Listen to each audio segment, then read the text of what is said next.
ready to go. Sorry about that. Oh, you're just fine. Don't even worry about it.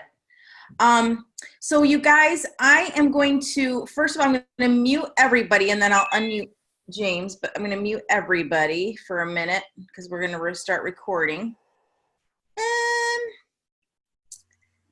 All right. So you're muted now. So if you're busy doing things, that's fine, but you'll get more out of it if you're paying attention. Although we are going to record this, but since you're here, you might as well use the time now. Jerry, I'm sorry you're not going to be at shareholders.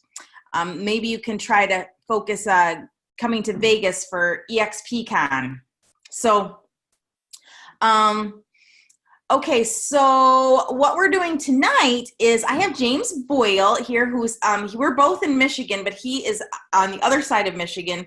If you know Michigan, so here's Michigan, it's a mitten, and this is Detroit, and this is Grand Rapids. So I'm in the Grand Rapids area, and he's like north of Detroit, somewhere up here. We're somewhere here? There, more in the thumbish. Okay, good. He's in the mitten and the thumb.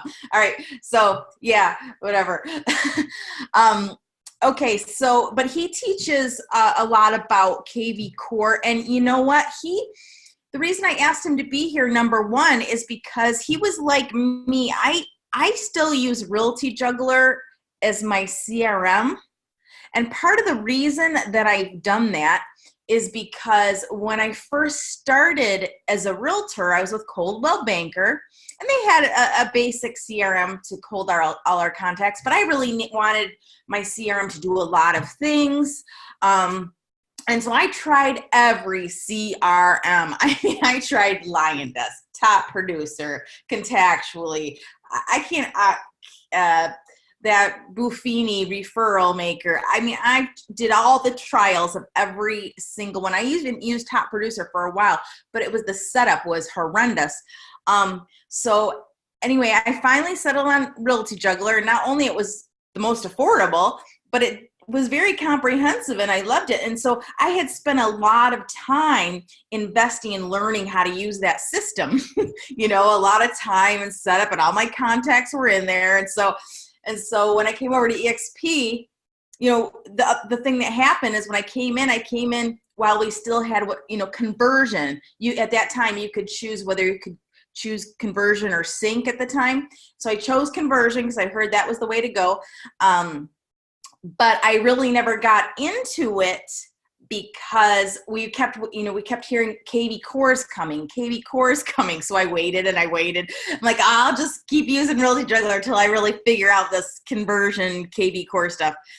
And anyway, then we get kvCore, and I never decided to use it like a CRM. I do it to manage leads, and I generate great leads. I generate so many leads from kvCore. I love it for that. But I just couldn't wrap my head around using it like a CRM. So James was like me and used a few different CRMs before and had been using Realty Juggler as well. And then he has now converted over to kvCore and also teaches kvCore stuff. So I thought he was the perfect person to invite as a guest tonight to teach us basically what he does and how he uses kvCore as his CRM so I'm gonna interview him. So yes, all right. So James, can you just unmute yourself? Yep. And great. So before we get started, James, I'm gonna have you share your screen and everything if possible.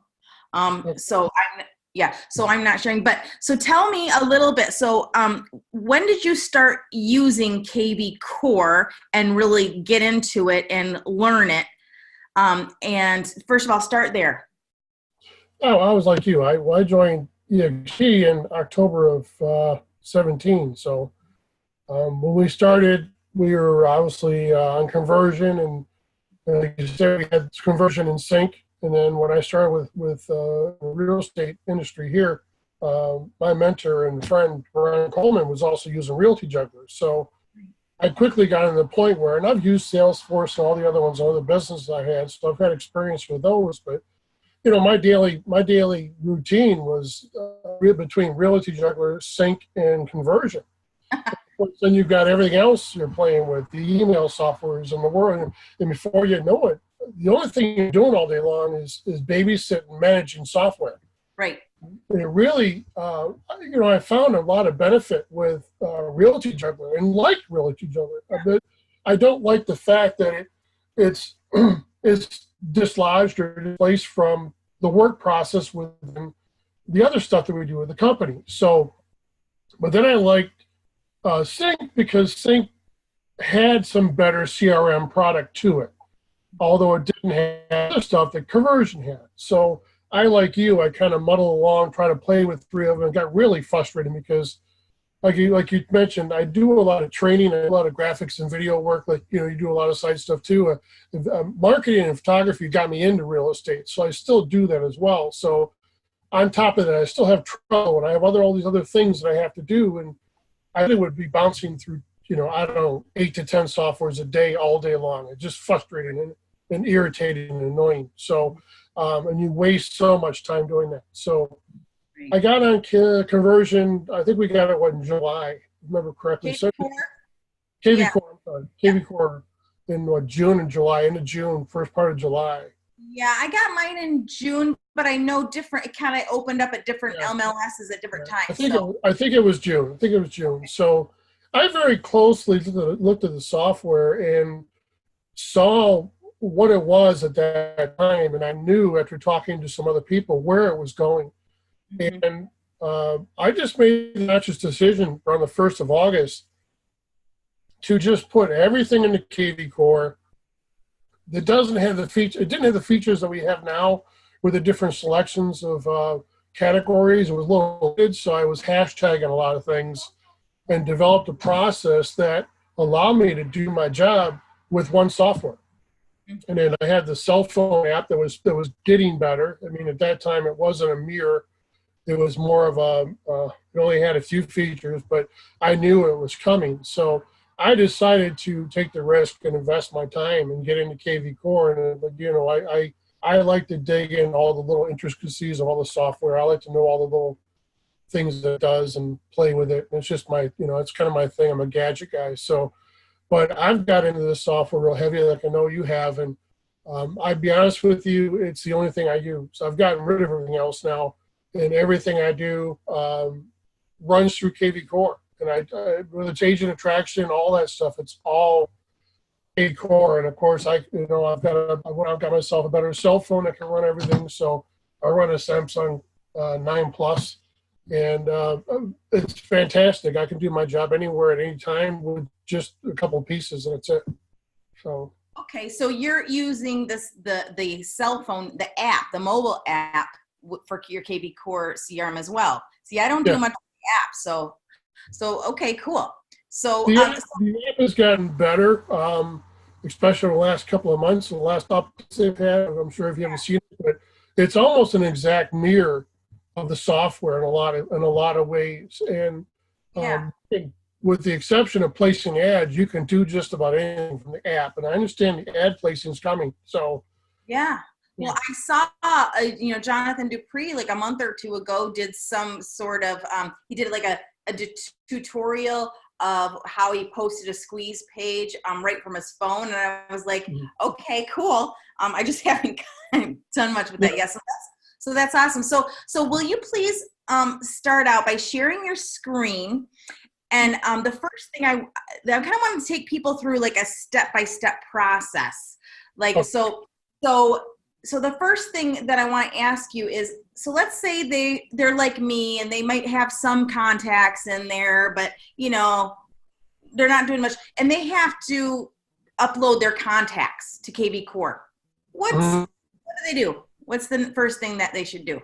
Well, I'm going to tell you, Rick, but when I get somebody that's brand new in the software, and I know you can update up to 4 megs of CSV file, which is a lot. I mean, that's a lot of contacts at one time. But to be honest with you, I'd like to see people get into the software if they're brand new to the software, haven't used it before. And I try to tell them, look, go into, and I'm going to show you my screen real quick. Yeah, right? sure. I'm going to share this. Well, and I'll tell you that most of us on this call, they've been doing stuff with kvCore. Most people have done stuff with kvCore. This, they just want to know, how do we use it as a CRM? Like, how do you take somebody like me who posts squeeze pages, and we're not going to talk anything about lead generation tonight. Like, no, how to post a squeeze page or nothing like that. Just how to use this thing as a CRM. So, like, that's why I want to ask you first, you know, what do you do? Like, so for me, I've got all my contacts in Realty Juggler. What do I do? Can you see my screen over here? I can't. One second. Let me try this again. Can you guys, anybody else see his screen? Because I don't see it. I see it. You do? Oh, okay. Did you see this one? The white? Yeah, I see it now. If anybody doesn't see it, what you do is at the bottom, you should see a little Zoom icon at the bottom of your screen. Click on that. That's how I did. Okay. Let's see if anybody's chatting with us. Let's see here. Oh. Chat up so you can see that, right? Okay. All right. Okay. All right. What part do you want to cover first? As far as getting stuff in today? Yeah. So what's the first thing I do? Like, do I just create my own? I know there is I can create a template that kvCore suggests and put my contacts in there.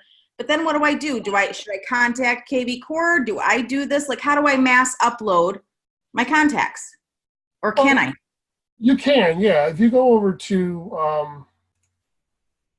I always get these backwards, so folks forgive me. But I think nope, wrong one. Sorry. Yeah, that's okay. I know I never know where I have to click around. To me, marketing's very long story.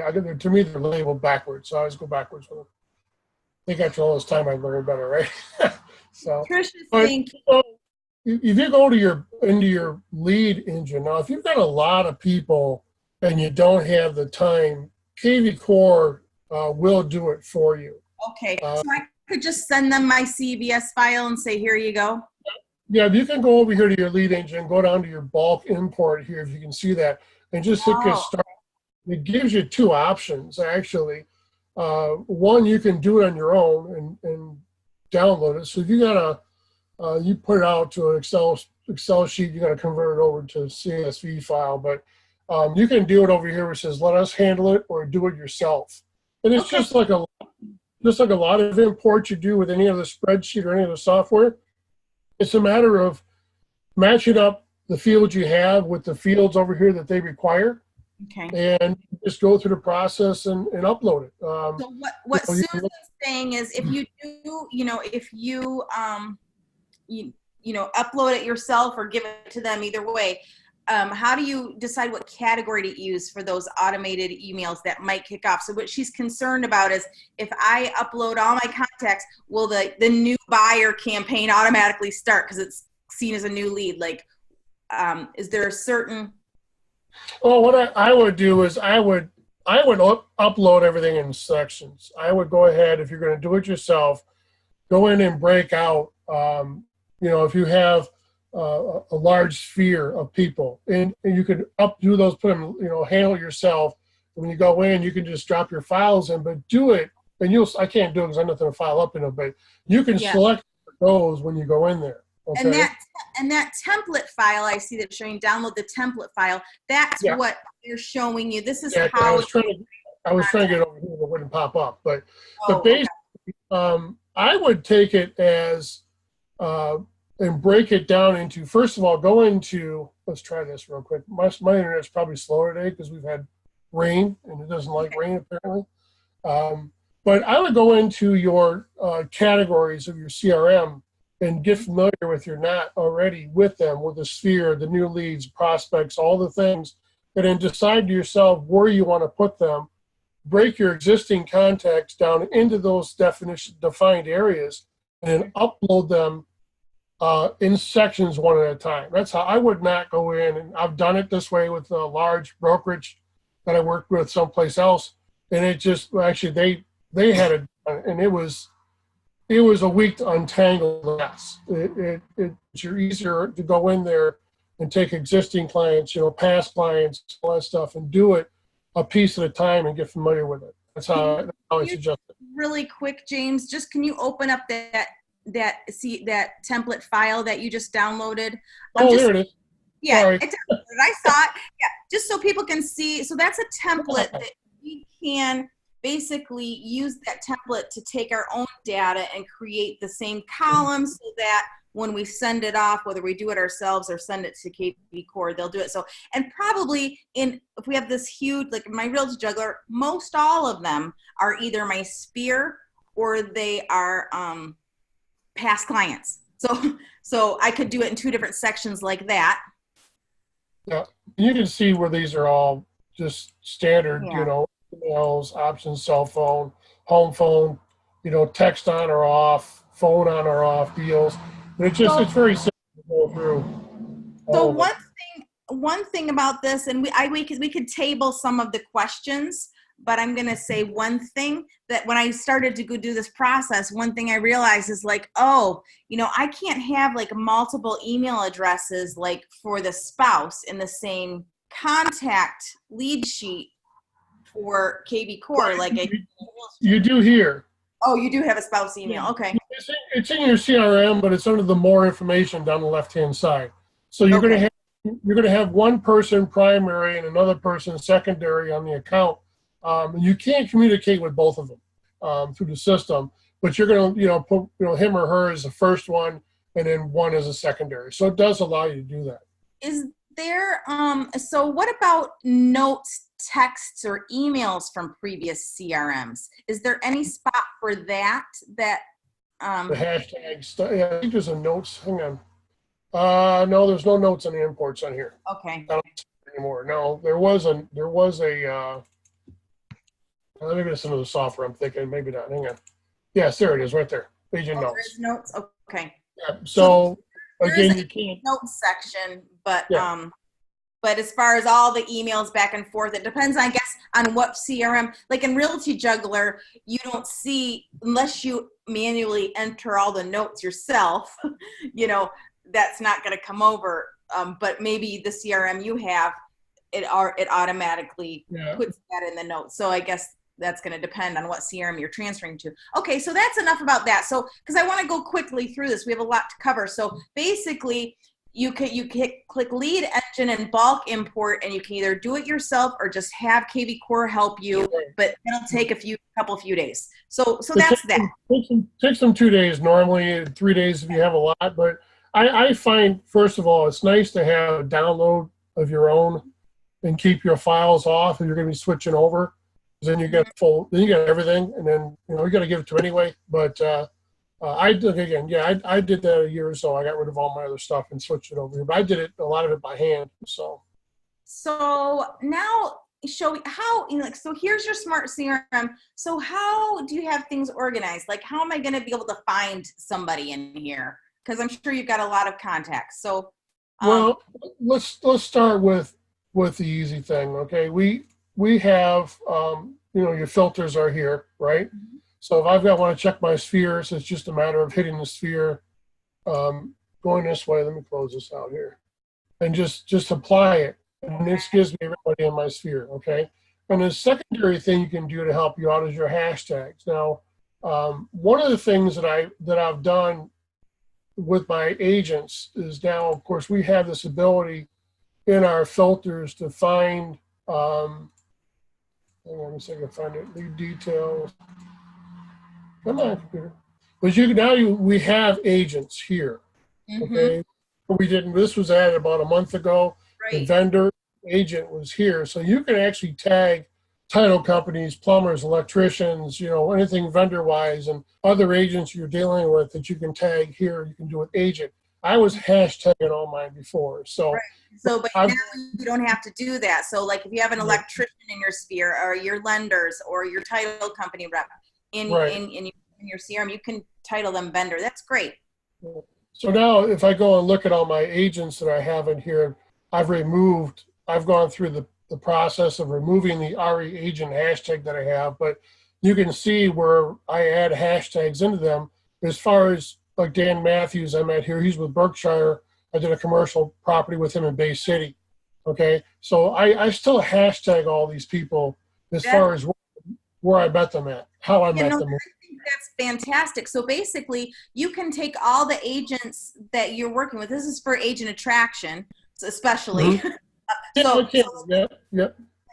I've done a lot. I've gone to a lot of open houses the last couple of days with some clients. We're looking for a home, and we have a lot of open houses going on. So a lot of the showings I've taken them to, it was an open house anyway. So, I met those agents, got their card, talked to them a little bit. Then I could go in here, upload them as a contact sphere, mark them as an agent, and then I could put in, what company they're with and maybe how I met them. Right. Those two hashtags. Here's the other thing that I do. See, if you got a listing, right? You have a house that you just opened up, and you had open house or whatever. I usually go by that house. I usually visit my homes at least once a week, and I'll go through and I'll pull the business cards. So if I happen to have a house, which I did, I had a house on Westchester in Carroll that I had a showing at, and I had those people come in, right? And all of a sudden, see, this house sold quickly, right? Right. So I did an open house. First weekend we had, actually second week we had an offer. The house was gone. Well, all of a sudden, how the one person tells his neighbor on the street, and I went up with two houses in the same neighborhood. Well, now I could just come in here, and actually it's going to be, see down here, Westchester on here. These are all the agents that I showed the house to that day, okay, or whatever time frame it was. So now if I have a house down the street, it doesn't take me any time to go through, pull them up, and then just very quickly go over and do a mass email, right? I'm sorry. Yeah. Look it out of there. Do a mass email, send them all a message saying, hey, guess what? I've got a new house right down the street, very similar to this one. And it just saves you time, saves you, effort as far as trying to remember where they were and how they were. Same thing as if one of the things I'll do is if I had a Dale Churchill here at Kelly and Company, for me personally, if I was going to start doing something with Dale, as far as agent attraction, I then take them out of sphere, and me personally is how I do it. I put them as prospect, and I change over prospect because in my drip campaigns, it sees that he's an agent and he's a prospect, and it switches the drip campaign over to an agent attraction campaign that I've already written. Nice. So that's how it triggers it, right?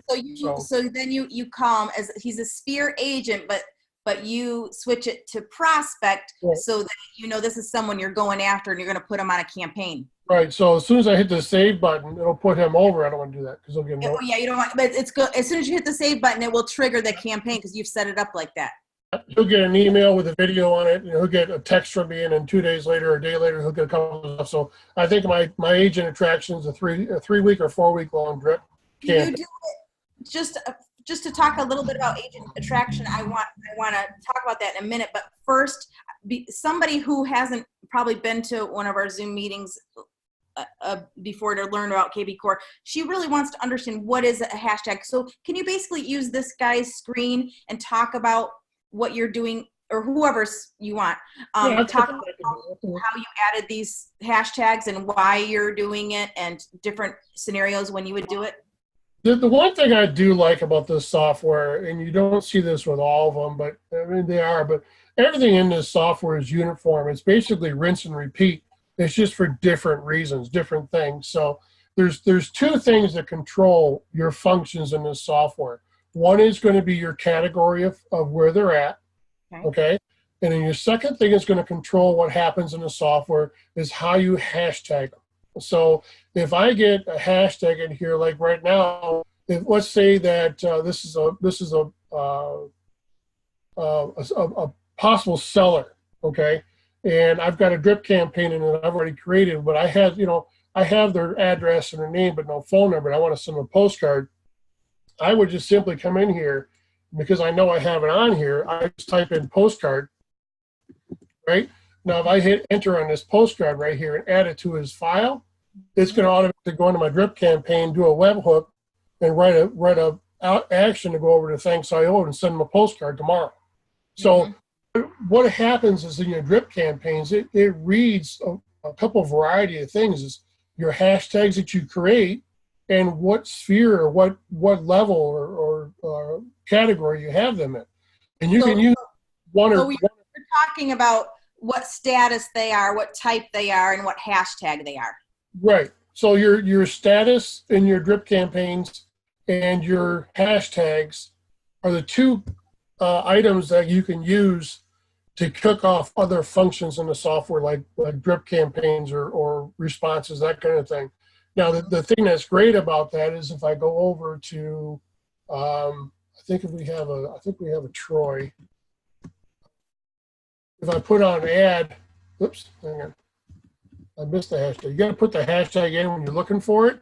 When you're searching, yeah, you got to put hashtag in. So, like, what's weird about kvCore, but I kind of understand why. But when you're creating the hashtag, you don't use the hashtag symbol. But when you're searching for hashtags, you don't want to put it in when you're creating it. When you create it. So here's a example of what I did for outbound ads. Okay, and if you look at some of these where they're at, this was an ad that I created on my squeeze page. You see where it says right here is SP, right? Mm-hmm. So it's a buyer's squeeze page that I have that I've got saved for Tuscola County. Okay, so this Annie Quick has obviously responded back to me on it, and of course, carrying back from the advertisement is this hashtag. So again, if I was to type this hashtag in, it's very easy to come in, as you all know, to just say, well, send me all the people that came back on that hashtag, and now I know exactly where these are all the people that I had responded to that ad. There's 49 people came out of one ad.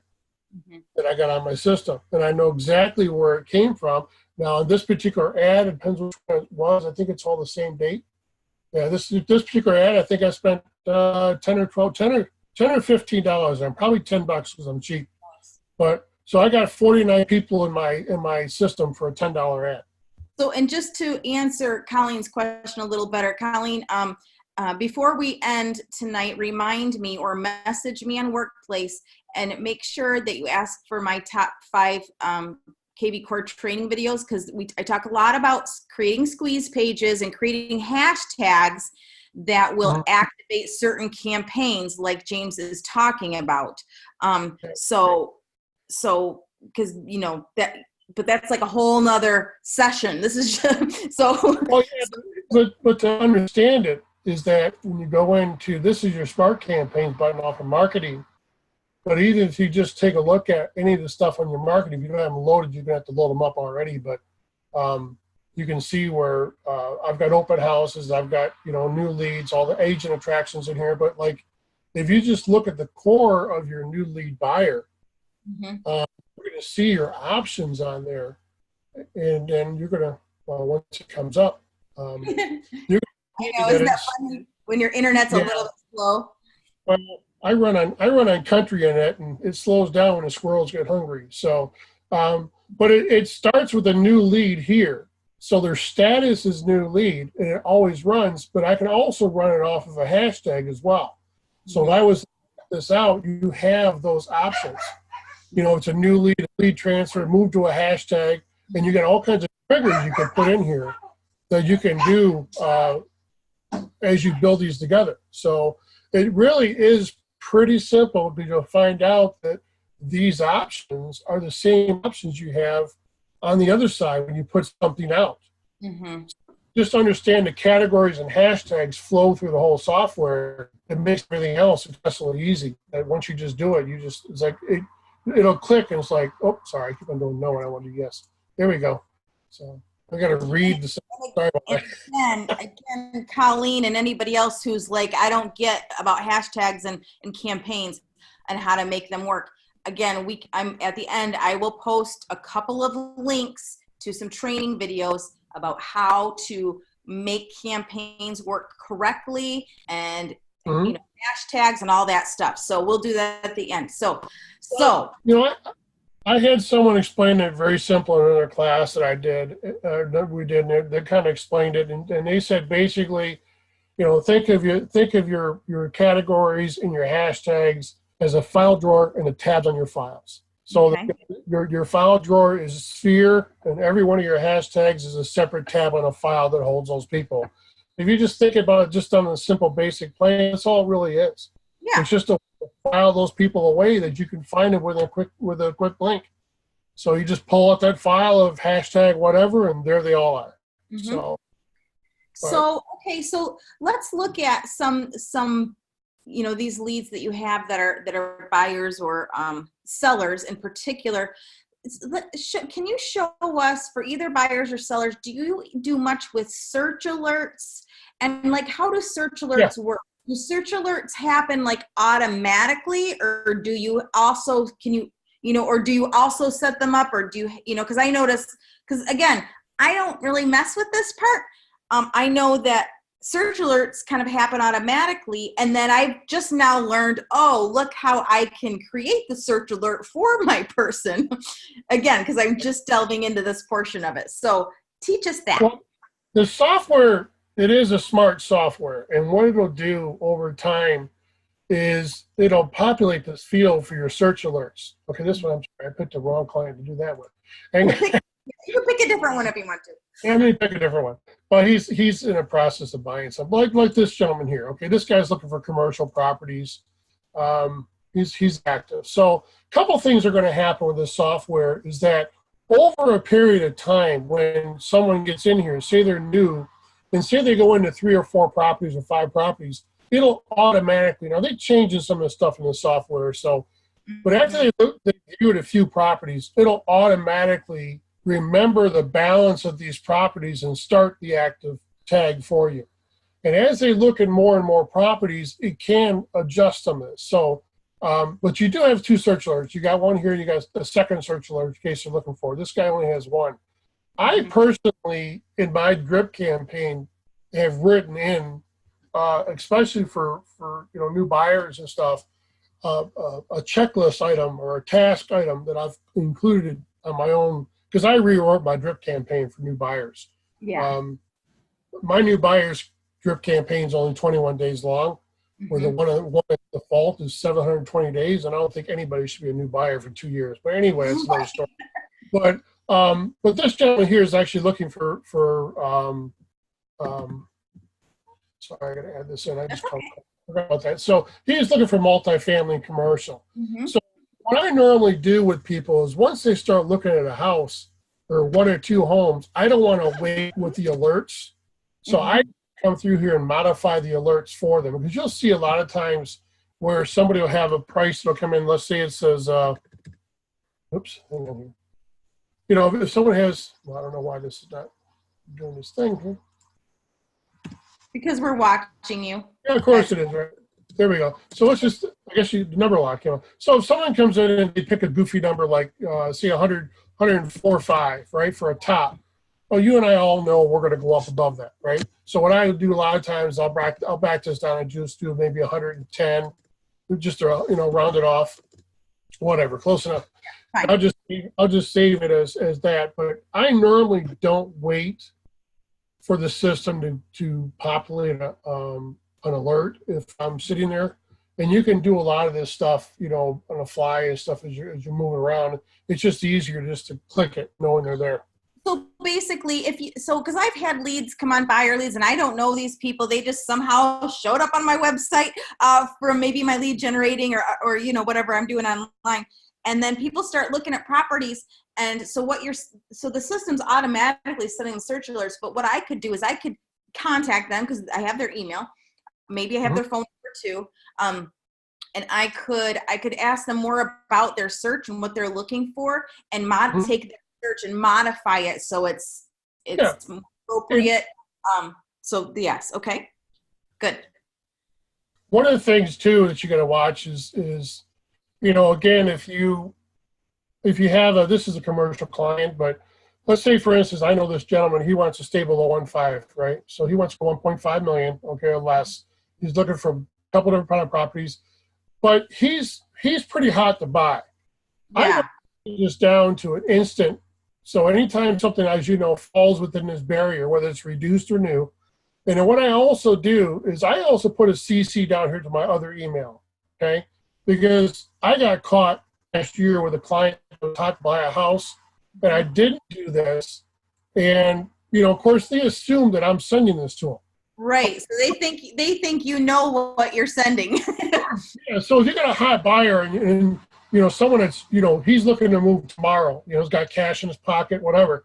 Or even if it's just an active client, he called me up and said, "Hey, James, this is Ken, that White House, you just sent me the blue shutters. I really want to see it." And I sat there and went, hang on a minute. I'm trying to follow up. So I've gotten the habit that whenever I get a hot buyer, I always CC myself on my other email because I know exactly what they're seeing. So like now this gentleman here, I just updated him to 1.5 million. I added commercial to him. It doesn't matter where he's got a selection on the map you can circle. Yeah. So basically what you did here is you created a map selection for him. So you can choose, you can do it by zip code, but I've been messing with this lately and I've been doing it by map selection. It's very easy to do and I was pleased with it. So it's just like that, and just simply run the map. And what you can do is I'll just save this real quick because I made a modification to it, and then save and send.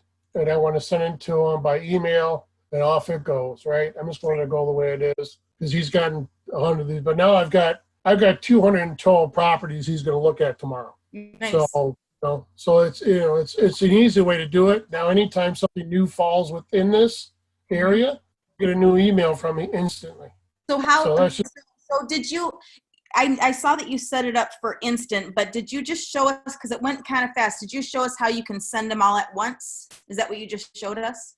Well, yeah, I just updated this. So if I went in and changed the price, changed it to instant here, you got the options. From now on. Okay. Yeah. So let's just say someone said, "Hey, I really want to look below 300,000," and you had it down at 220. You know what I mean? Now you can go and do up to 300 and resend them to. I'm going to send you a list with all of them, and there it goes. And it just went out. Now you can also save it and not send it as well if if you just talk to them, you don't want to bug them. So it's up to you how you want to do it. But in his case, he's pretty hot on buying properties, and he's going to want to see those, and he'll probably call me in 5 minutes. But anyway. Yeah. So that's great about search alerts. Awesome. I think that's good. That's enough. So, but now my next question is, let's say I want to ask you about the market reports that automatically send or the behavior alerts. Which should we talk about next? Well, market reports are easier. Let's go over to market reports. Behavioral alerts are I know, and if we don't want to deal with that today, we don't have to. Well, there's a lot of things behavioral alerts we can't control. It's in the software. But Lindsay Jacob here, right? So wrong one. So if simply if I know that she's looking for a certain area and I want to send a market alert, I just add a market alert. And let's just say it's 48723, Butterfingers. Sorry. And that's where I live. So there's 23, and I can send how often I want it, 7 days, 14 days, 21, 28 days, whatever. And I can just say, well, I'm going to give her, say this is a person, it's a buyer that's kind of on a fence that really, buying or selling, it really not really ready to move, but you want to drive them crazy with a drip campaign. Right. I always tell them, look, well, I can send you a weekly market report or market report every 2 weeks if you want to see something. So if you get a buyer that I had like a winter that's like, well, I'll wait until, spring is over, kids are out of school.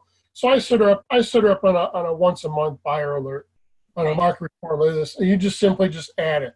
And it just sends it out.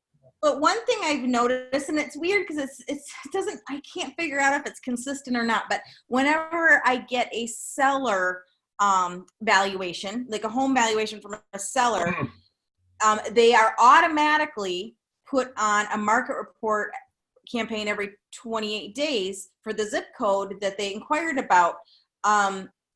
Is that a thing where it's automatically happening? Because that's what I thought for sellers. Let me take a look, because they may have changed that. It wasn't the case, no. Or maybe when they're because I don't know, because maybe they're asking for the market report when they get their valuation. So then every 30 days. Yep. So this was not the case a month ago because I did not do this. So yeah, it's doing it automatically now. I know it's a new thing.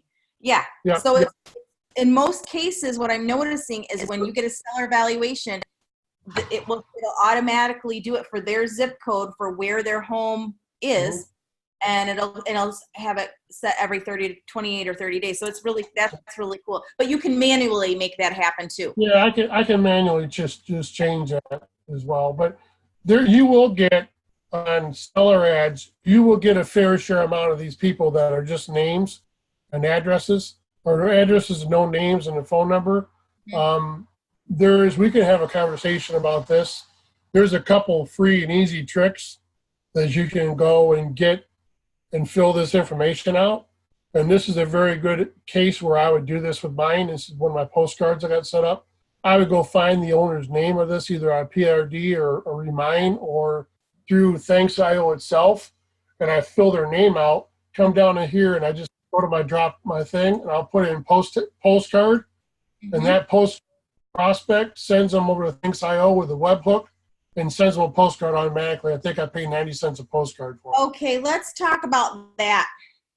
This webhook thing and automatically sending postcards thing. So one thing I miss about conversion was when someone automatically asked for a home valuation, they would automatically get a postcard sent, and I didn't do anything, and I wasn't even charged anything. So tell me about this webhook postcard thing. How do I do it?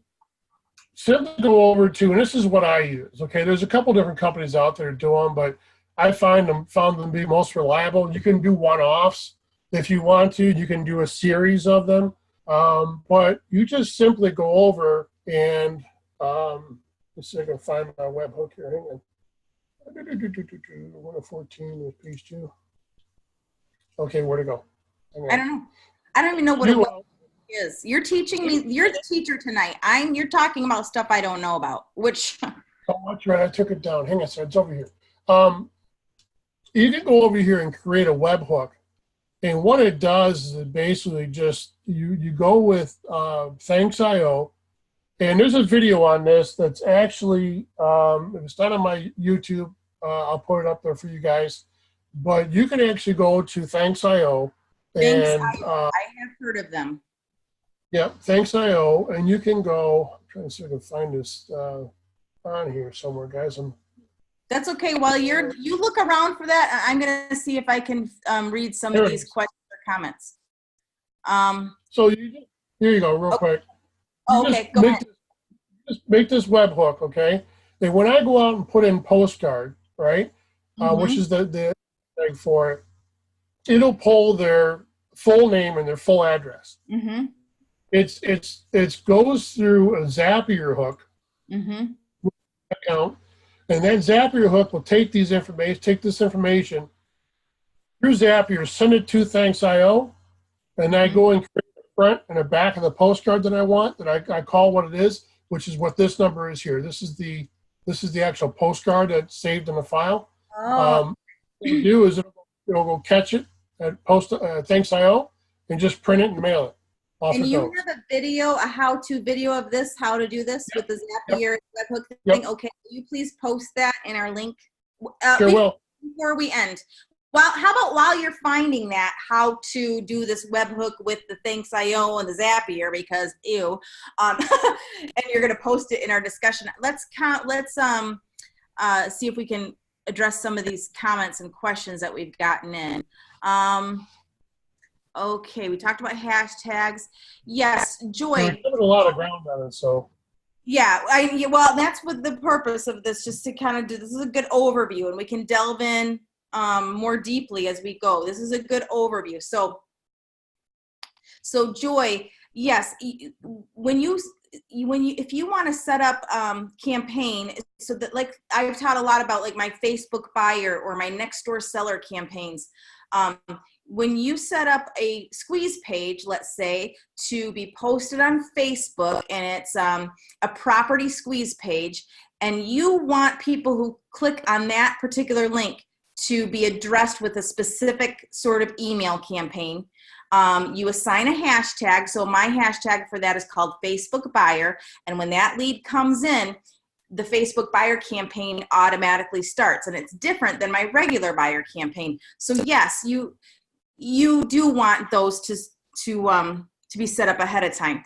And then let's see. Yeah, Trish, I know he's teaching us some great stuff. Okay. Campaigns needs. Yeah, you know, Joy, the campaigns are there as defaults. They're there as you can modify to your little heart's content. And I'm going to, before we end, I'm going to put in my campaign videos, and you can see how to modify the campaigns and do all the fun stuff that you want to do that. The hashtag list. Someone's asking, do you keep a hashtag list? Is there an easy way to see all your hashtags you've ever created in kvCore, or should you keep a separate list, James? Well, okay, let me turn this back on real quick. Because I have a ton of hashtags, and that's actually a good question. The thing is, too, is that with kvCore a couple of months ago, I think January, actually, they finally put in, part of the development process was, there was no wall between you and the rest of your state's agents. So if you created a hashtag, you would have to go find those hashtags with however, you know, with all the other hashtags. Now there's a wall. Yeah. So for the most cases, let me share this real quick. Make sure you guys can see this window. Can you see it? It looks like you're starting to share your screen. So something's happening. You should be able to see it, right? I see your screen. Okay, so one of the things that I do when I go and this is why I do my hashtag this way, part of it comes from the way we used to have it with kvCore with no wall. Now you have a wall, and it pretty much will show you anything that you've created or used. But, however, I still have a lot that are that kind of come over from the system itself. So if I just go in and type, I don't know, whoever I'm going to send an email to, right? I'm just going to put a name in here. And if I want to use a canned response, so these hashtags and templates, all this stuff we're talking about, template pieces, you can use these where I will go through, and you can see all these things are in here. But I always take, this is whether it's a template piece or hashtags or whatever, a lot of times you'll see I put my initials in front of it. Yes, that is a great, yeah. Someone actually was complaining about that earlier, like, you know, why I have to scroll down to every template that's ever been created. Right. But that's what I thought. I was like, putting your initials so you know which ones are yours and not the default campaign. Right. Now these are template pieces like in your drip campaigns. I still do this because it's easier. I used to do this with my hashtags as well. However, I don't need to as much anymore because now when I go in and do a hashtag, I can pretty much put in a letter, or I know the process that I have.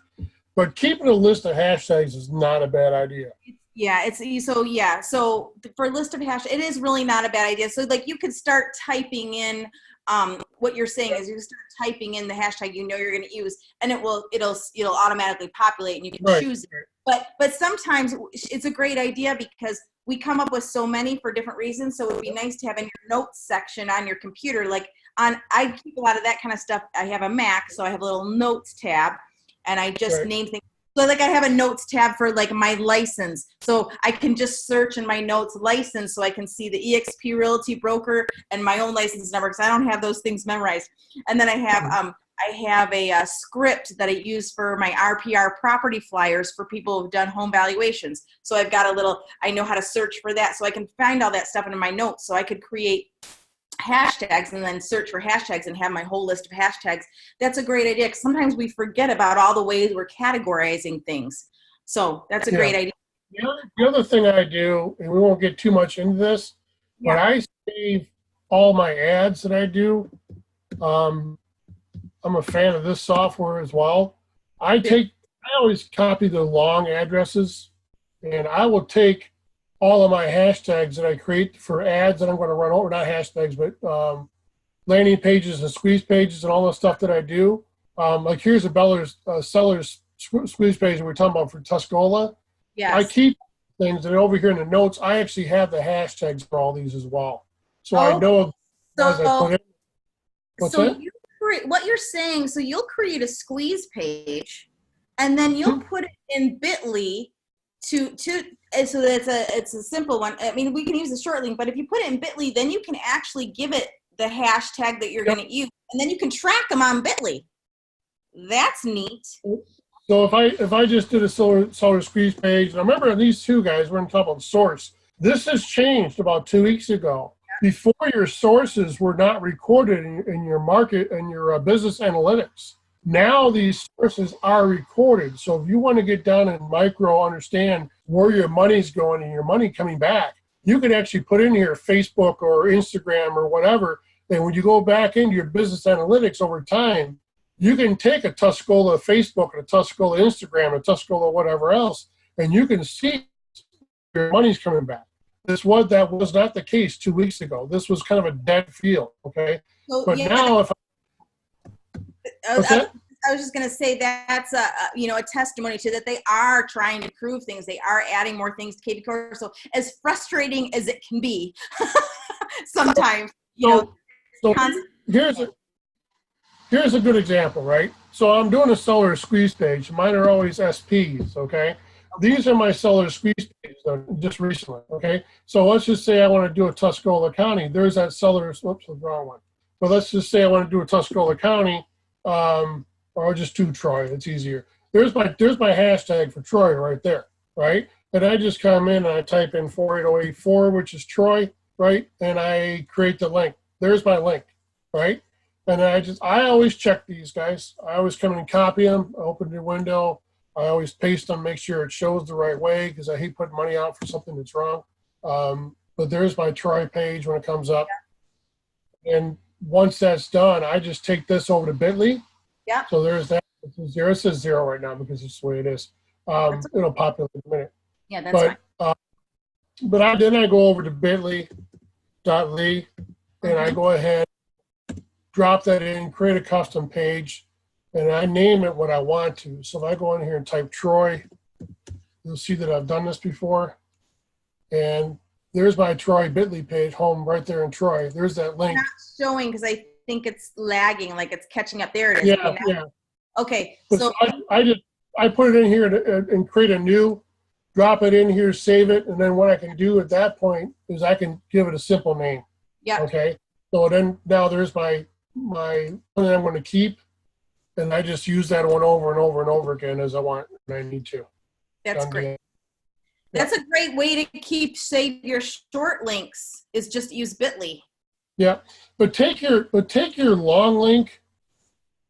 Take the long link, shorten it. Don't shorten a double. I don't know why. I've had problems with it not pulling up. Gotcha. So use the direct link to shorten in Bitly, right. Not the link. Okay. Because this comes from my real estate IO, and this direct from your website. So I don't like to shorten because it gives me some problems. So I always shorten a long one. So. Okay. So I want to hang on one second. Campaign modify. Okay. All right. Let's go over some other questions. Yes, Colleen uses, top producer, so the system's a lot different. Yes, it is.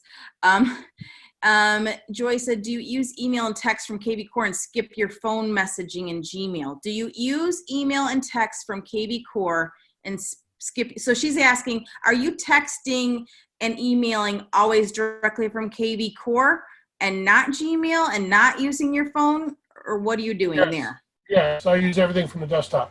Here's my friend Brad, right? He's actually another business partner for something else that we're doing, okay?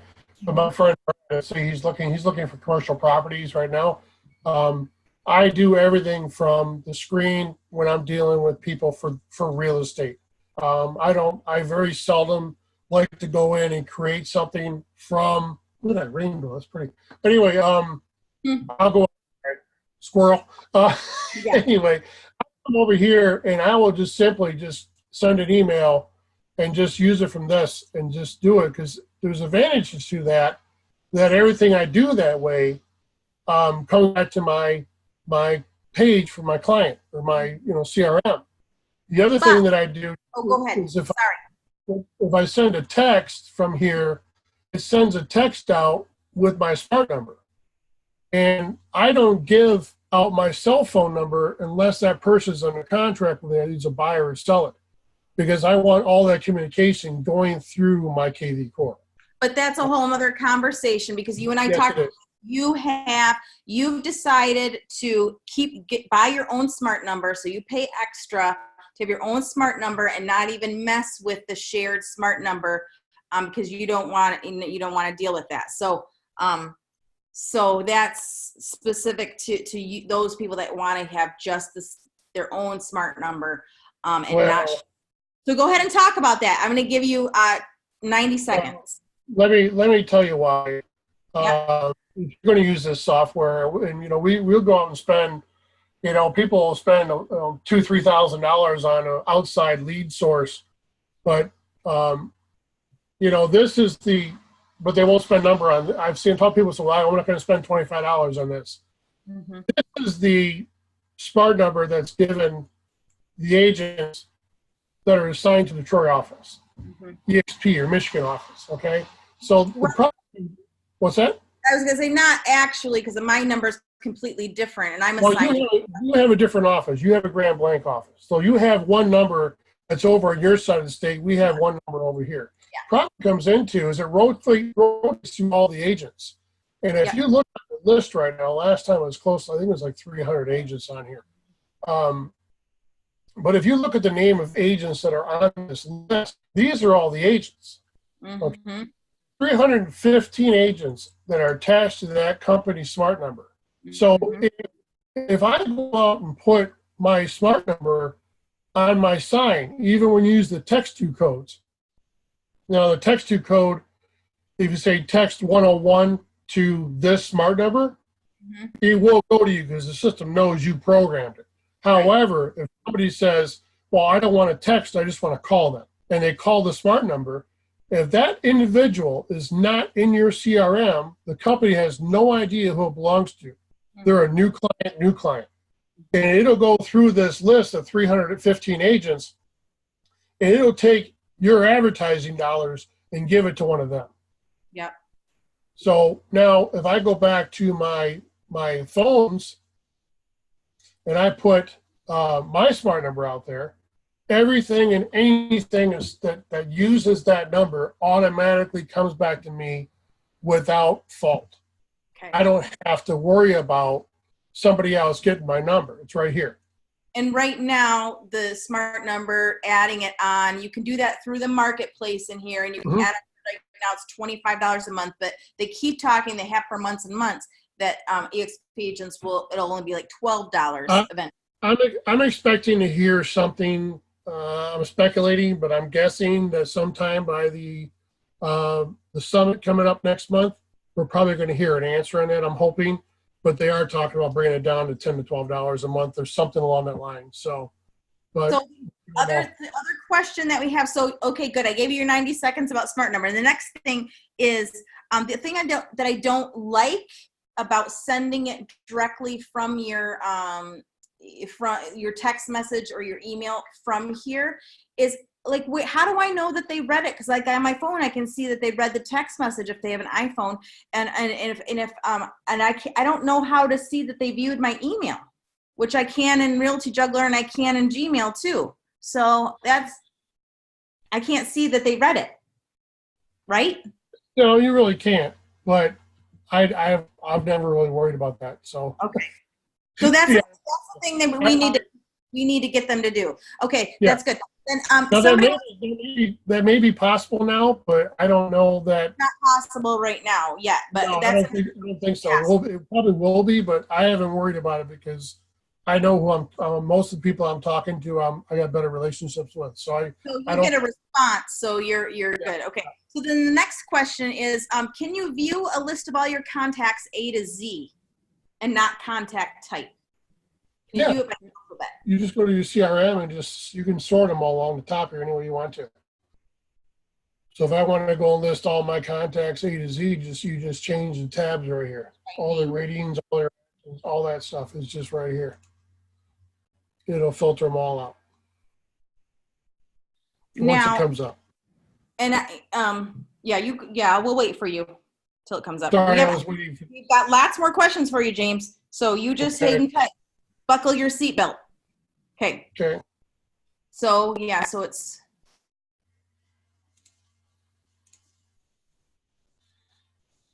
So there's all my people all the way down, and you'll see it pop up. But go ahead. So it's sorting by numbers because here, but you can switch it and sort it by name. But there's Well, your numbers going to come first. But if you have leads in here, you can. These prospects I got to get on. These people are stuff that came in the last couple of weeks. But yeah, you don't know what to do. what I would do is I'm sorry, let's go like new lead, active leads, clients, and do it that way. And then you can see them all alphabetical that way. Gotcha. Yep. So what's the other question?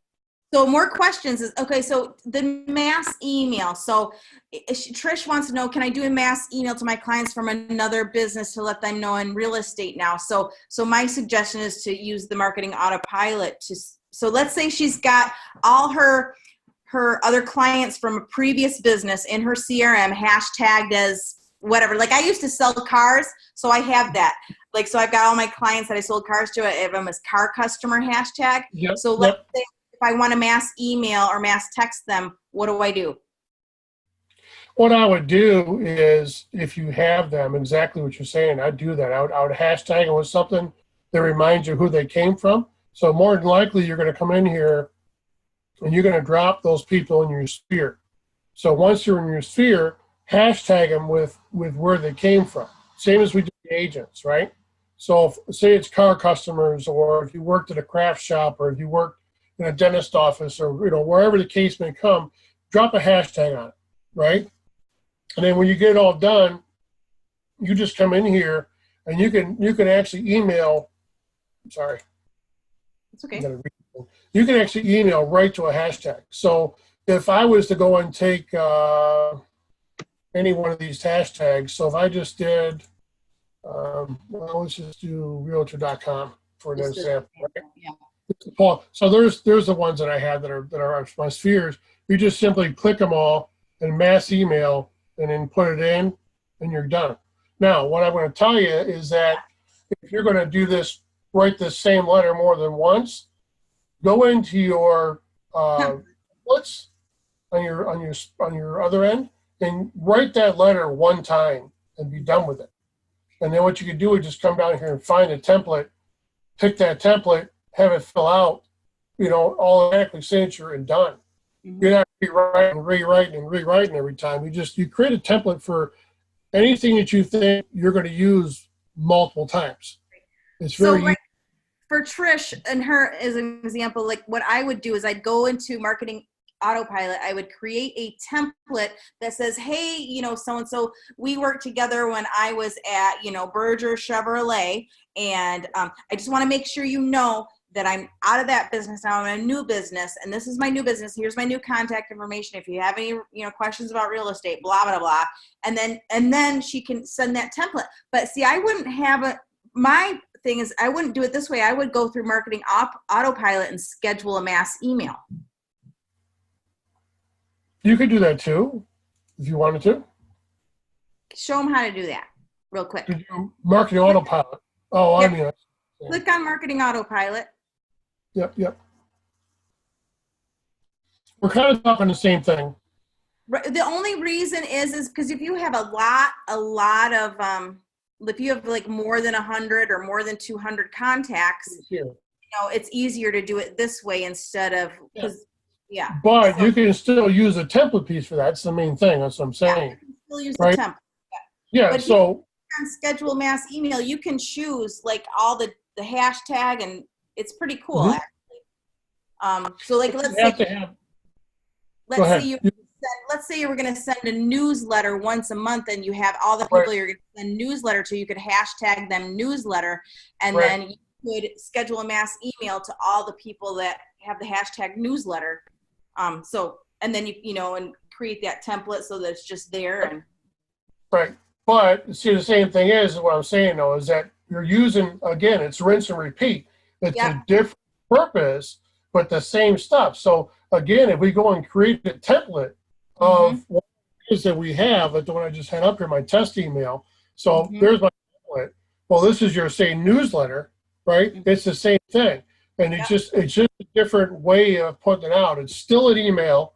It's still using the template piece that you built. And and it puts it in, but it's scheduling instead of sending now. So And this is a tool what I like for. about it is at the top you can click on send to all your hashtags. So like Mhm. let's say 600 people with that Right. same hashtag. You don't have to go page by page. You can do it all at once. Right. Right. Yeah. So yours says send to contacts No, with I'm hashtag. sorry. Yeah. Right. Yeah. Sorry. You probably don't use this as much as I do. So that part. But I, I do. I have not, but I will be. Yeah. It's good. But it's a matter of you only got so much time in a day. I know. I feel your pain there. So But, yeah, you can send contacts with a hashtag or matching a certain criteria from a saved yeah. filter, which I think is really cool. Right. And This one of the great things about this is that if I'm not mistaken, you can do as you move people from one category to another, right? You can go ahead and automatically. So if you have somebody that's, say, a buyer or seller client that just doesn't want to buy right now, and you stick them over into your sphere, you can put that sphere and hashtag them so they come over, or put them in a thing, and they'll automatically get your monthly newsletter unless they pay to stop. So it is a nice feature, yes, to do that. Be honest with you, no, I have not used this at all because I haven't had a. It's really cool. It's really cool because I get a lot of questions like, can I send a mass email? Can I send a newsletter? Yes, this is the way to do it. And you can do it by status. Like, I could just send it to all my buyers or all my sellers or all my sphere or all the agents or all my vendors, or just a hashtag. Or I can create the saved filter, which I think is the coolest one. Save a filter that I've created and send it to just the people that I've filtered a certain way. So anyway, it's really cool. I just wanted to mention that. Okay, so we're gonna move right along. What time is it? I don't know what time it is. All right. Okay. You're good. I'm good. I gotta be out here by 9 o'clock, or my wife's gonna kill me. We're not gonna. I gotta watch Game of Thrones and drink wine. Okay. I tell you what. I know if this thing ends poorly, I'm gonna go move out because I'm not. I know. No kidding. All right. You switched them. Okay. So, Gabrielle said she switches them to MLS search once you're in discussion and they are active, right? Yeah, Gabrielle, I do have all my active buyers on my MLS search, but I also have them now on search alerts. So I just keep them on both and they don't mind. But what do you do, James? Well, I know. So you're talking about like going to real comp search, right? Do that kind of thing where you tag it in? No, I don't do that anymore because here's the reason why. You get in. Oops, sorry, wrong one. That's Web IDX. Disregard. That's okay. If you go over here to your and this has gotten a lot better over the last couple months as they finally fixed. Hey, who's that mug? Anyway, what I do here is I run everything off kvCore again, like I said, because if I have a client looking for a type of particular home, can come in at any time, like you said, and I can send them just all these properties at one time that matches their thing, or I can set up on search alerts. Right. So if I go ahead and do a quick action and send this to an email, right, or send these to a save, which when you send them to saved, if I go into this house, I can send this to saved, and it'll put it on the client's file. But I can do all this stuff, and then you're not having to guess what they're looking at. I have to go back and forth and say, well, okay, they looked at a house on Washington Street. Which one was that? You don't have to guess. It's all on your page. Right. But yeah, if I had Joe Smith, I could add the save right here and put it on Joe Smith's thing. Who's it going for, right? So you can do a lot of that, and you can send it to them by email as well. Nice. So you have all the functions of what you get on your MLS, and in my case, RealComp. I have all my functions and the ability to control my CRM with that information without having to bounce back and forth. Theoretically, once this software is up to where it's all supposed to be as far as the analytics and all this other stuff, this software the concept is that with the task list and your emails and all this other stuff together, the concept of the software is you don't need to go anywhere else your entire day but here. Right. And that's why, for me, I again, I mean, I like my real comp. I think they do a fantastic job, but it sure is a lot easier to come into my CRM, and let's go back to my friend Brad, and I can see exactly what Brad's been looking at for the last week. Right. Now, Brad's obsessive looker because he's on here like every day, but I've known Brad for years, good people. But I can come in here and let's see, get him in here. Come on, software. It's going to slow down people. I'm hearing you. So, like, the most that we can keep everything in one place, we're not looking at our MLS and our another CRM and a this and a that. It's going to make us more efficient. It just gets back to that working harder, not smarter deal. And if you're getting into the point where you're in a hurry and a client wants an answer from you and things have got to move and you're trying to get this stuff together, you don't want to remember, was that in Real Comp, was that in kvCore, or did I have that over at Realty Juggler, or was that on, to me, I don't do that. If I need something, someone calls me, I pull up kvCore, whether I'm on my phone or my computer, and I just go down and find, what they're looking at. This is going to show me here. You see now, here's all the houses he's looking at. I can see everything. I know exactly where he's been, what he's doing. It modifies my price ranges, where he's at, what he's looking for. I don't have to guess. Mm-hmm. Come right in here and see all my alerts. I can see the files I've attached for him. I can do all that stuff. I mean, and I don't need to search 15 softwares and spend an hour trying to find that one document, that one piece of information on a house they looked at 2 weeks ago. Right. That's why I do it this way. I do everything on kvCore, and I'll be honest with you, it's just easy. It's easier. Okay. So, yeah. So Joy said she wants to know when someone opens. So basically, Joy, what you're going to have to do is go to kvCore and submit like the feature request. Like, I want to be able to see when someone reads my emails from kvCore or sees the text that I sent from kvCore. Like, that's just, we have to keep pushing it, and they will eventually get to it because they have done a lot. And somebody's asking, we talked about the smart number. It does, if you want your own smart number, you have to pay $25 a month right now, or they're hopefully going to roll out the $12 a month thing for us. Someone said, could you have a Google Voice number and zap it over to kvCore? I don't know. Yeah, you can. I've got a couple Google Voice numbers that I use for other things now. Since I bought my smart number like a year ago or so, September. Whatever it was. Yeah, you can if you're already using it, but you can always forward your Google smart number or your Google Voice number over to your smart number. Right. I would, if you have signs and stuff that way, I would do that and then transition out over a period of time to the smart number and just get rid of the Google Voice. I'm not big on having two robot numbers lined up. It's just maybe I'm just old school, but I do everything smart number. Business signs, magnets to my doors, all that. It's all smart number. So okay, Joy, I'm kind of making notes of what you're saying. You'd like to be able to sort by the, all the A's with a last name, all the B's with a last name. Yeah, you can do that. You can show how to do that. Yeah. Just like that. Just do A. Yeah. Well, it's doing not necessarily last name though. See? Yeah, it's doing it's the way I have it set up. Yeah, it's the way I have it. But you can do last names and everything else in there.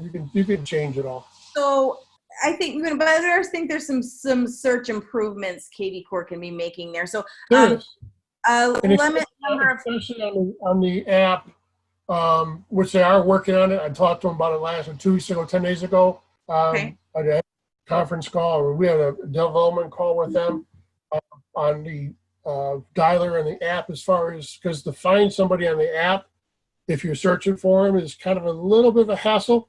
Until you get used to it, but it would be nice just to be able to type in, last name or whatever, or an alphabet up here or something, and they're probably going to want to have that real soon, I can imagine, the way it sounds. So there's a summer. Okay, so yes, I hope, Colleen, you saw that, and he showed that. When you do create a new contact, if you can add a new contact, click on that, James, add a new contact, and show her just where to add that hashtag or assign a hashtag.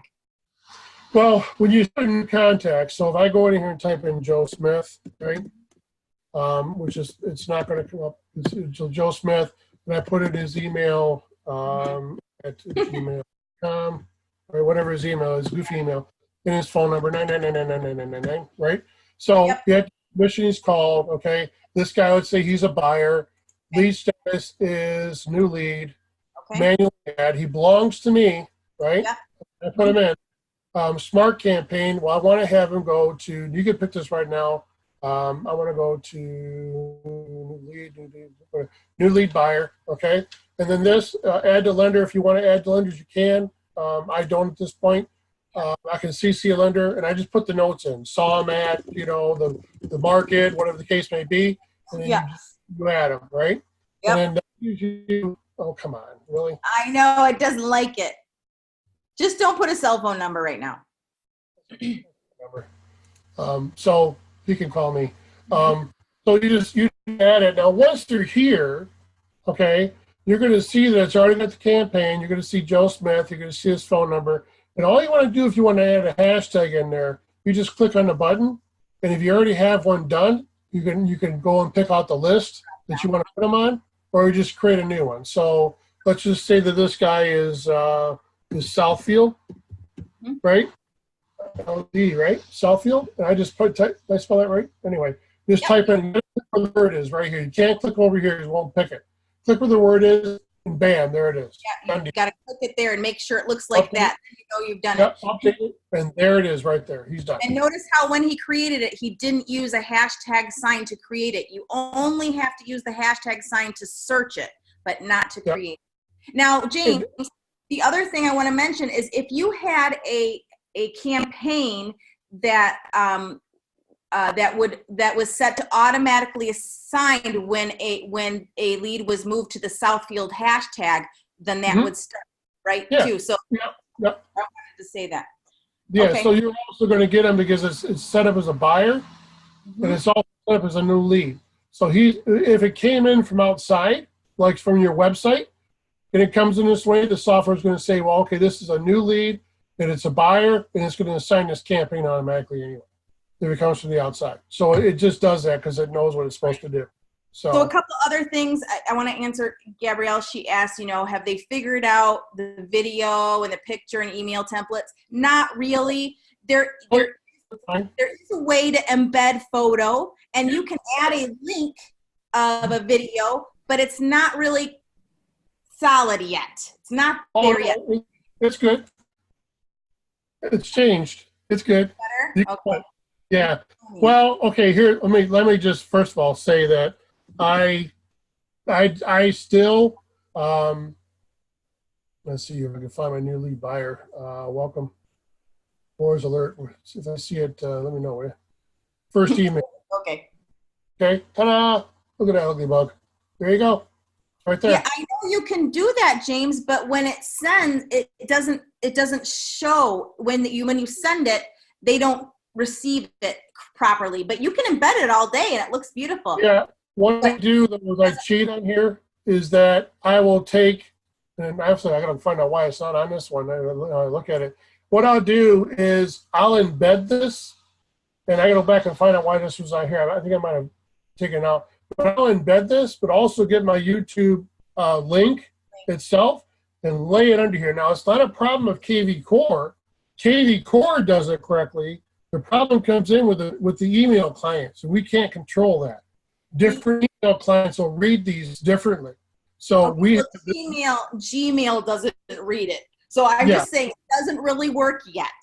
But I know they're working on it. Well, it's not a kvCore problem. It's an email client problem because no matter where you send it. So what I'll do is I'll embed this video. Well, then normally you'll see right in here, you'll see the direct link for it as well. And this one I got to go back and fix it. So I say that as I look at it, it's not on here. But I will tell you that you're being way nicer to kvCore than I am. Well, because but I used it every day. So I have a double plan when I do my videos.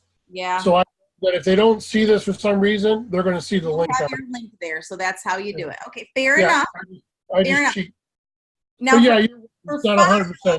You still have to upload your PDF files to like host them on Google or whatever, and then you can have a link there. They can download it. So that's what somebody else asked.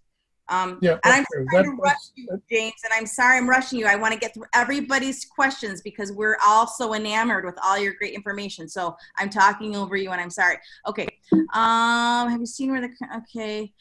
So one thing Susan's worried about with the kvCore versus MLS is that kvCore, the number of listings isn't the same in the MLS, and she's concerned she's going to miss something. Because it can be different than the MLS sometimes. Well, we had that problem, I think, originally with RealComp, and that winds up being, I think, a field problem with the MLS, with the IDX feeds. I would say that I do as well, because you got to remember too, guys, I'm in the country and there's not a lot of realtors up here. And I got to deal with this goofy RMLS system, which is like a 1995 website.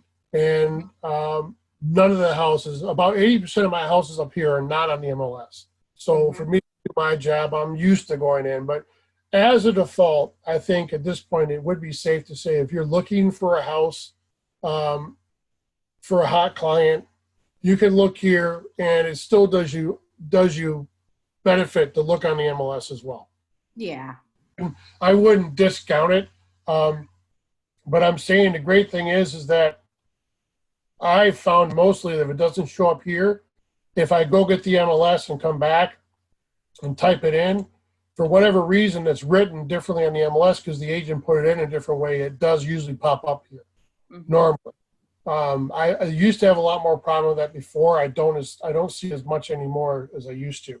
So Colleen is asking, when one of your clients wants to search for homes, what link do you send them? And I'm going to say, yeah, you can just, the search homes link that's on your kvCore website, you can send them.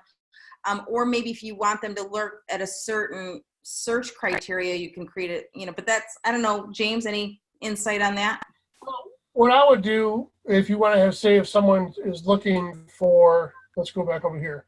So here's what I do. It's the easiest thing to do with them. Let's say I pull up a client. We'll just pick anybody at all. It doesn't matter as soon as it populates. I always go into my actual website, right? And I will go ahead and create so if I'm saying, let's go back to Troy, Michigan again, all right? And I'll create the search forum here. Let's say they're looking for the typical, 3-bedroom, 3-bath. They don't want to be over 250, and you search the property and you create this page. This is the same step that you would do when you're doing some of your squeeze pages, okay? And then all you do is you just take this link here, come back over to your kvCore, open it up, and then send them an email or a text, right? And just drop that link. Here's a link for you. Now, again, I would probably go back in and maybe Bitly it because I usually got these areas already set up anyway. But again, this is up to 250, so this is unique. I would send them this link and say, here's a link for you. And it's a live link. So it's going to be active every time they click it. It's not a snapshot in time.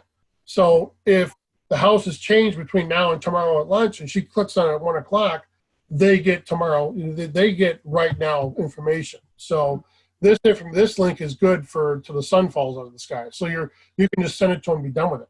You know what I mean? That's how I would do it normally. So James, I cannot believe what time it is because we have it's almost 9 o'clock. Yeah.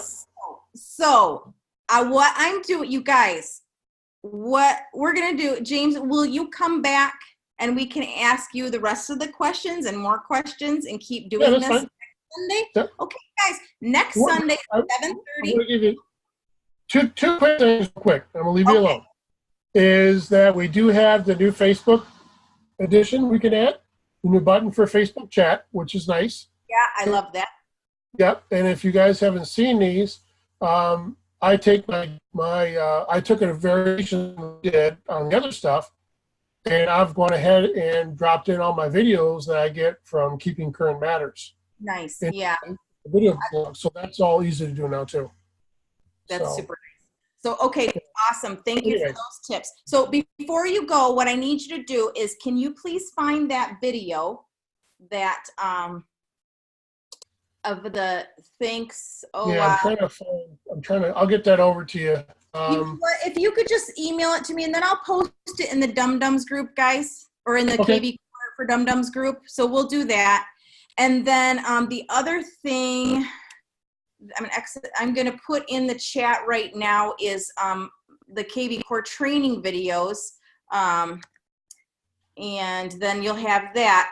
And you guys, thanks so much for joining us. And I'm saving this chat and all the messages you had so that we can start on the same questions and kind of keep going forward to kind of delve into this and see all it does. And then as we go, James, we could as we go and kind of flesh some of this overview stuff out that might take a whole nother night or two, we can pick certain topics, you know, and kind of flesh it out more, you know, by smaller chunks. Right now, it's just full overview, because I've gone over and over, like how to set up your website, how to do the little enable that Facebook chat. We've got that, you know, creating custom pages. We know all that stuff, you know, generating squeeze pages, blah, blah, blah. We got that down. But using this thing in all the different ways with what you're doing with using the smart CRM and using it to encompass your whole business,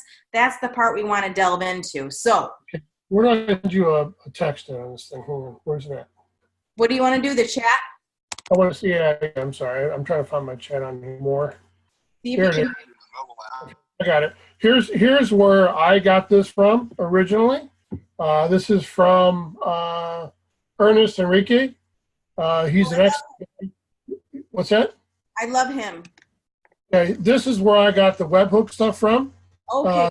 Video is, he does I've got one that's similar, but the reason why I didn't post it at this point is you and I talked. I don't want to duplicate something that somebody did very well. And True. Excellent job on this video for webhooks, and just use his because it's how I did mine. So. Okay. You added it? I clicked on it and it says it's expired. Oh, really? It says it expired? Oh. When I did. I'm going to put in the chat right now. This is all my kvCore training videos, you guys. And in there, I'm going to share it really quick, my screen, while James is seeing if he can figure that out. And if he can't figure it out right away, we'll just post it in the Dum Dums group. It's a reason why he did it with I'll get a couple of on these playlists, you guys, those of you who are like, what the heck do I do to create a campaign and all that stuff, so you can go through this playlist. And this is how to set up your kvCore from start to finish, which a lot of people said they have used, and they did it, and they didn't know they could do it, and they could do it based on that. Then I've got making campaigns, hashtags, and squeeze pages work together, how to create multi-property squeeze pages, single property squeeze pages, seller squeeze pages, creating a custom page and adding the Homekeeper widget, how to generate seller leads and follow up with RPR. Then there's these kvCore workshop ones. Those are old from last summer. I almost should delete them because kvCore so much. I got the link for you, by the way, if you want it. Okay, cool. Put it in there, and then this newest one, you guys, how to get campaigns to work correctly in kvCore. I'm actually going to post that link in there. That's my newest one. The first thing that I want to do is I gotta make myself shut up because I've had this question. Sometimes I get sick of hearing my own voice. Okay. All right. So I'm going to put that link in there too. Try that one. Okay. Try this. This is from James, EXP Realty. Oh, it says no. Really? Message Ernest and tell him we need him, and he's going to give it to us for free. It's working on mine. It's weird. I'll get it for you guys. I'll send it over to you. You can get it. Okay. And if not, then we're just going to watch your video. It's going to be fine. Okay. Okay. will you add the, yes, I will save the chat again and add it to a Google Doc. That's a great idea so that we can, let me save it again. All right. You guys can actually, you should be able to save the chat too. At the bottom, it'll say more and you can save the chat and it'll create a, it'll show, you can, it will create a little meeting saved thing on your computer. But I have it. I'll put it in a Google Doc. That's a great idea. Okay.